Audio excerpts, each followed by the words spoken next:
Ini untuk semua aspek.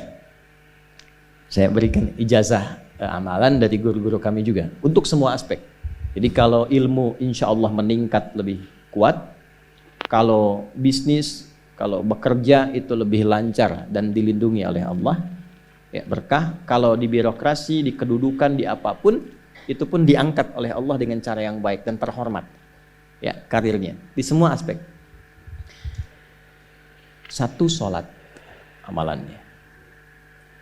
Nah, bukan yang biasa, bukan yang biasa. Kalau bisa jaga yang 40 rakaat yang sering saya sampaikan. 17 rakaat sholat fardu, sudah. 12 rakaat rawatib, 11 rakaat yang tahajud. Jumlahnya 40. Ya. 17 rakaat sholat fardu. Kalau ini wajib, kalau wajib standar. Ya. Mau kaya, mau tidak, ya sholat 17 rakaat juga. Mau pintar, mau tidak, 17 rakaat juga. Jelas ya? Rumusnya 24434. Ya, itu ya. Nomor aksesnya. 24434. 2 subuh, 4 zuhur, 4 asar, 3 maghrib, 4 isya. Ya. Jangan sampai miss call. Kalaupun miss call harus khairayyarah. Ya kan? Bukan syarrayyarah. Baik. Pasti yang miss call muadzin. Allahu akbar, khairayyarah. Ya. Baru adzan belum qomat syarrayyarah. Pas ya? Oke. Teruskan, yang 12 itu hadisnya sahih. Perhatikan baik-baik.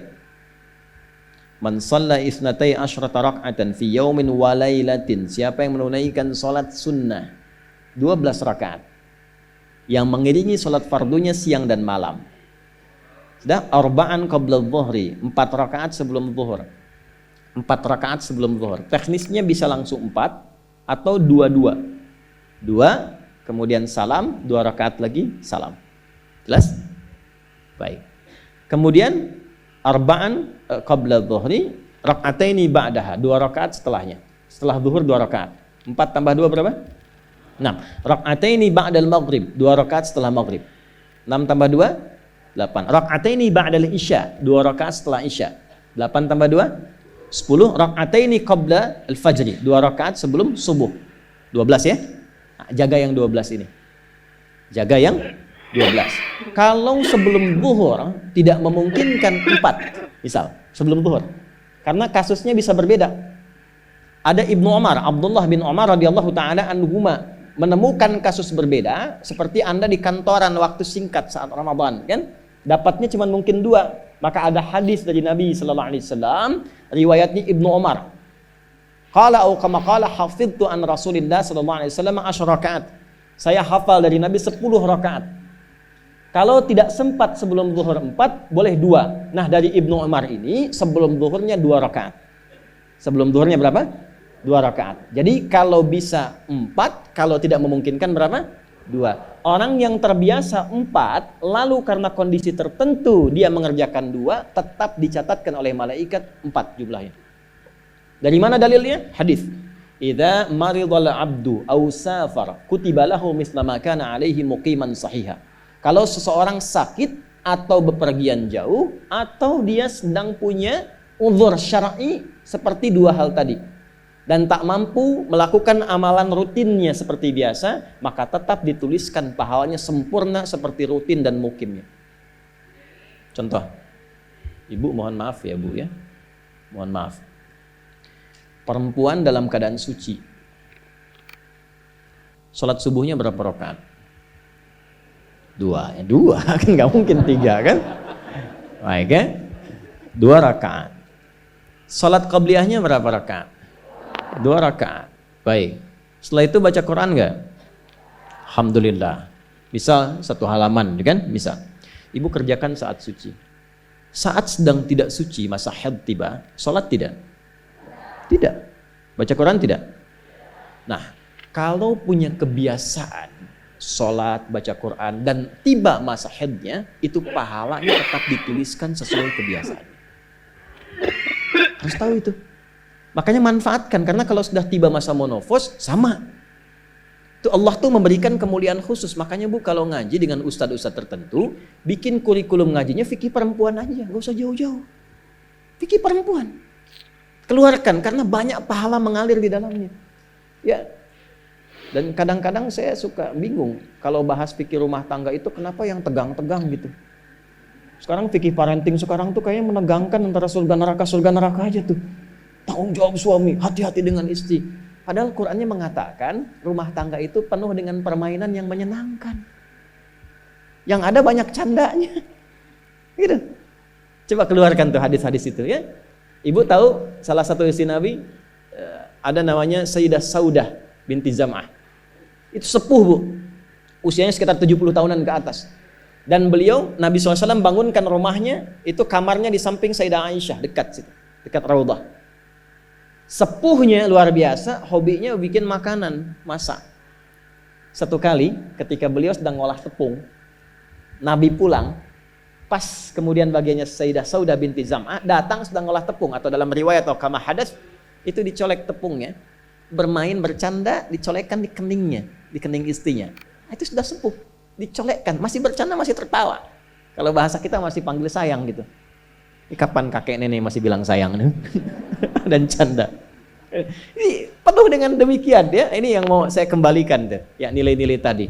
Jadi kembali ke sini, Bapak Ibu sekalian, kembali ke sini. Ya urutkan lagi, kita agak cepat masuk ke dalam pembagiannya. Detil pada pembahasan ini, satu salat 40 rakaat. Sudah? Yang fardu sudah dalilnya, yang rawatib sudah, terakhir yang 11 rakaat yang salat malam. Ya, 11 rakaat yang salat malam. Nah, ini 11 rakaat ini bisa warming up dulu 2 rakaat tanpa baca surat Al-Fatihah saja. Di Allahu Akbar langsung Al-Fatihah. Tidak pakai iftitah, tidak pakai surat selain Al-Fatihah. Allahu Akbar, ya, a'udzubillahi minasyaitonirrajim. Bismillahirrahmanirrahim. Alhamdulillahirabbil alamin sampai waladhdallin, selesai amin langsung rukuk. 2 rakaat. Seperti itu. Itu namanya khafifatain. 2 salat ringan warming up untuk persiapan supaya hatinya itu bisa khusyuk, badannya bisa agak anget sebelum memulai tahajud. Barulah kemudian tunaikan 2 rakaat setelah itu, 2 rakaat setelah itu, 2 rakaat setelah itu, ujungnya tutup dengan 1. Ya, itu riwayatnya ada di dalam riwayat Abu Daud, nomor hadis 1367 dari Ibnu Abbas radhiyallahu taala anhuma.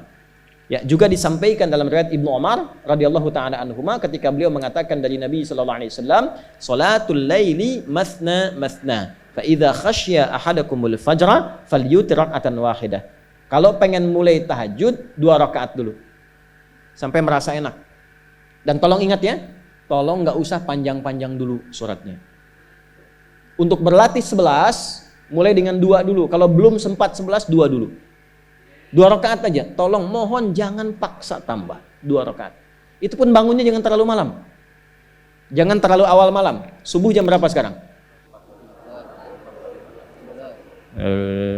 Terjadi perbedaan pendapat. Oke, 4.25 lah ya. Misal 4.21, 4.20 lah. Pas ya. Misal kita ambil tengah-tengah 4.20. Sudah, bangun 4 kurang seperempat. Jam 4 kurang seperempat. Karena hadisnya mengatakan ada persiapan sebelum wudu. Ya. Karena Nabi sallallahu alaihi wasallam adalah kebiasaan Nabi sallallahu alaihi wasallam idza staiqadha min naumihi, kalau bangun dari tidurnya fajalasa, duduk dulu. Duduk. Wa masaha biyadihi min athari naumi, kemudian menghapus bekas ngantuknya. Ya, menghapus jejak ngantuk dengan bagian tangan yang bersih. Itu kan butuh waktu. Ya. 4.15 bangun. Duduk dulu, atur alarm. Ya, alarm mungkin ya 3.15, 3.30, ya, kemudian jam 4 terakhir. Alarm pertama untuk mematikan alarm kedua siap-siap, alarm ketiga sadar. Ya, kan begitu kan? Ya. Ya begitu, itu rumusnya. Nanti kalau sudah ayat tahajud masuk Al-Isra nanti saya jelaskan. Itu ada isyaratnya di Quran. Bukan isyarat alarm ya, tapi isyarat perjuangan kita untuk bangun. Jadi 4 kurang 15 itu adalah persiapan supaya jam 4 bisa wudu. Ya, begitu jam 4, thumma dhahaba ila shinin mu'allaqah, pergi ke tempat kemudian berwudu, tempat tertutup, wudu, selesai, balik lagi, kan 4.20 adzan kan? Misalnya 4.10 mulai sholat. Kalau 2 rakaat kan nggak lama-lama. 5 menit, witirnya 1 menit, 3 menitnya istighfar, nunggu subuh. Ya, bacanya jangan tinggi-tinggi. Al-Falaq, An-Nas, witirnya Al-Ikhlas. Besoknya Anda sudah bosan 4 rakaat. Ad-duha, al-insyirah, al-falaq, an-nas, al-ikhlas. Besoknya terus sampai bosan tambah 6 rakaat sampai konsisten 11. Jelas? Mulai dengan seperti itu, 11 tambah 12, kan berapa? 23 tambah 17, 40. Tolong jaga ini, selama hidup tunaikan aja. Kalau tidak percaya, silahkan coba, nanti lihat apa perubahan yang terjadi dalam kehidupan. Demi Allah saya katakan silahkan coba. Yang kedua Al-Quran. Yang kedua apa? Al-Quran. Kan ada 3 tadi ya? 1, salat, kedua, Al-Quran. Jangan lewatkan 1 hari tanpa baca Al-Quran. Walaupun hanya 1 ayat. Walaupun hanya 1 ayat. Walaupun keterlaluan sih 1 ayat itu. Ya. Alif Lam Mim dah. Pesan Ustaz kan 1 ayat. Nun dah. Okay. 1 halaman. Nah, biasanya begini, semakin banyak dibaca, semakin terjadi perubahan yang berbeda. Kalau ingin nguji begini, hari ini baca 1 halaman, besok baca 2 halaman. Nanti lihat perubahan yang terjadi antara hari ini dengan besok. Pasti ada pengaruh. Paling minimal, Allah akan jaga keadaan diri kita dari berbagai bentuk kegelisahan. Semua tenang aja. Ada masalah apapun, kasih ketenangan, kasih ketenangan. Dan ketenangan itu paling mudah melahirkan solusi. Jelas? Oke, 2, Al-Quran. 3 kira-kira apa? 3 apa kira-kira? 3, jaga wudhu. Gak pakai jaga wudhu. 1, sholat. 2, Al-Quran. 3 apa? Jaga wudhu. Apa dampak psikologisnya jaga wudhu? Tidak ingin batal wudhunya. Kalau orang tidak ingin batal, maaf kalau kebanyakan bohong batal tidak. Maksiat, itu batal maknawi. Makanya orang punya wudhu itu pasti kalau dia selalu jaga wudhunya akan terjaga dalam kebaikan. Karena fungsi wudhu salah satunya mencegah maksiat. Itulah sebabnya setelah wudhu kita doa taubat. Coba selesai wudhu kok taubat.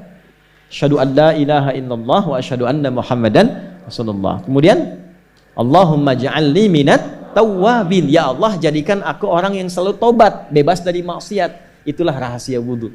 Salah satunya menjaga seseorang dari perbuatan maksiat. Ya, tidak bermaksiat, jaga wudhu. Saya itu banyak bercanda dengan keluarga, termasuk anak-anak. Bercanda terus, tapi serius dalam 3 hal. Salat, Quran, dan jangan pernah bermaksiat. Itu kalau anak saya itu pegang, Bu, Pak, ini cerita aja ya. Pegang mushaf nggak benar aja, itu bisa saya lempar dari jauh. Minimal saya teriaki. Pegang mushaf nggak benar, bukan nggak baca. Pegang mushaf, misal mushaf harusnya begini, misalnya dia pegang begini, atau taruh di atas paha, kaki, misalnya apa, itu bisa saya lempar dari jauh. Perbaiki. 3 itu serius. Ya, karena itu adalah sesuatu yang bisa merubah kehidupan kita, dan itu yang paling memuliakan kita dan dimuliakan kita dengan itu. Itu poinnya. Tapi yang lain kita bisa bercanda. Sholat jangan main-main. Karena itu inti kebahagiaan hidup kita. Dan maksiat itu yang paling fatal mengantarkan pada kehidupan akhirat yang buruk. Neraka itu kan karena maksiat. Nah, 3 itu ya, tolong jaga, nanti lihat perbedaannya. Silahkan bedakan rasanya, rasakan bedanya dan pasti akan terasa bedanya.